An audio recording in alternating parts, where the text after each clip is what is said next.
We're joined now by Republican Senator Mike Rounds, a member of the Foreign Relations and Armed Services Committees, and Democrat Jamie Raskin, member of the House's January 6th Committee, author of the new book, Unthinkable.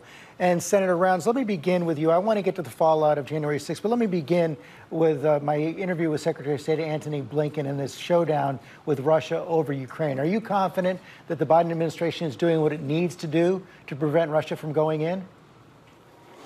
I think we'll support the administration's efforts to find a diplomatic solution. We also have to make it very clear to Mr. Putin that his antics right now in and around Ukraine are unacceptable, which means that if additional sanctions have to be imposed to send that message, that would be appropriate. Nord Stream 2 is one example of a place where we could do that now. The president has the authority to do so. And I think sending a message to Mr. Putin that he's going to get a lot more accomplished using diplomatic means rather than threatening to invade is something that we should be very, very firm about. So look, as long as the administration is moving forward and they are very clear to Mr. Putin that his antics, excuse me, are not going to be rewarded, then we're going to be very supportive of the administration. You heard Martha Raddatz's piece right there. What do you say? You voted to certify the election last year. You condemned the protests as an insurrection. What do you say to all those Republicans, all those veterans who believe the election was stolen, who've bought the falsehoods coming from former President Trump? We looked, as a part of our due diligence, we looked at over 60 different accusations made in multiple states. While there were some irregularities, there were none of the irregularities which would have risen to the point where they would have changed the vote outcome in a single state. The election was fair as we've seen. We simply did not win the election as Republicans for the presidency.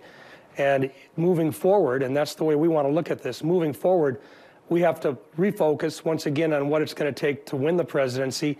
And if we simply look back and tell our people don't vote because, you know, there's cheating going on, then we're going to put ourselves in a huge disadvantage. So moving forward, let's focus on what it takes to win those elections.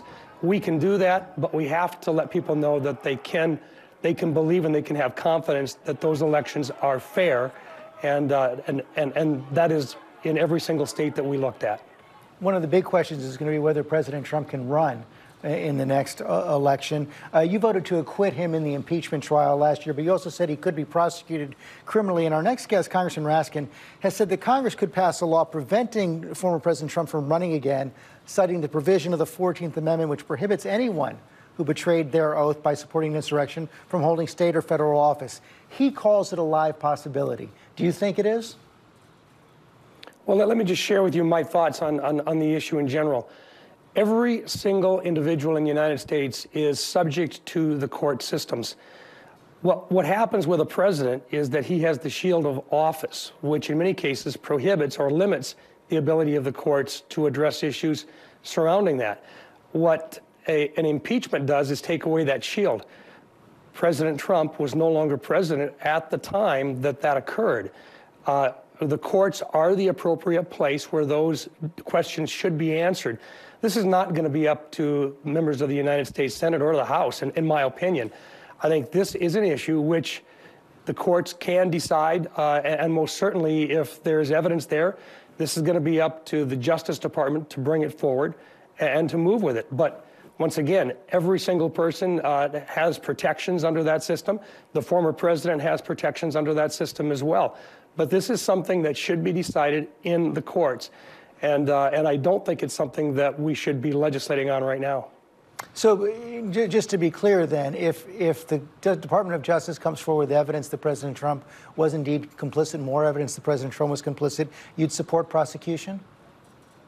In this particular case, it's not going to be up to a member of the Senate to support prosecution. What it's going to be is it's up to the Justice Department to make that decision. And every single person who is accused of a crime is considered innocent until proven guilty. We all know that. The same thing with a former president. So if they think they've got that, they can bring the evidence forward. In my opinion, they haven't done that yet, and it's going to be up to them to make that case. But that shield of the presidency does not exist for someone who is a former president. Everybody, you, me, everybody in this country is subject to the courts of this country.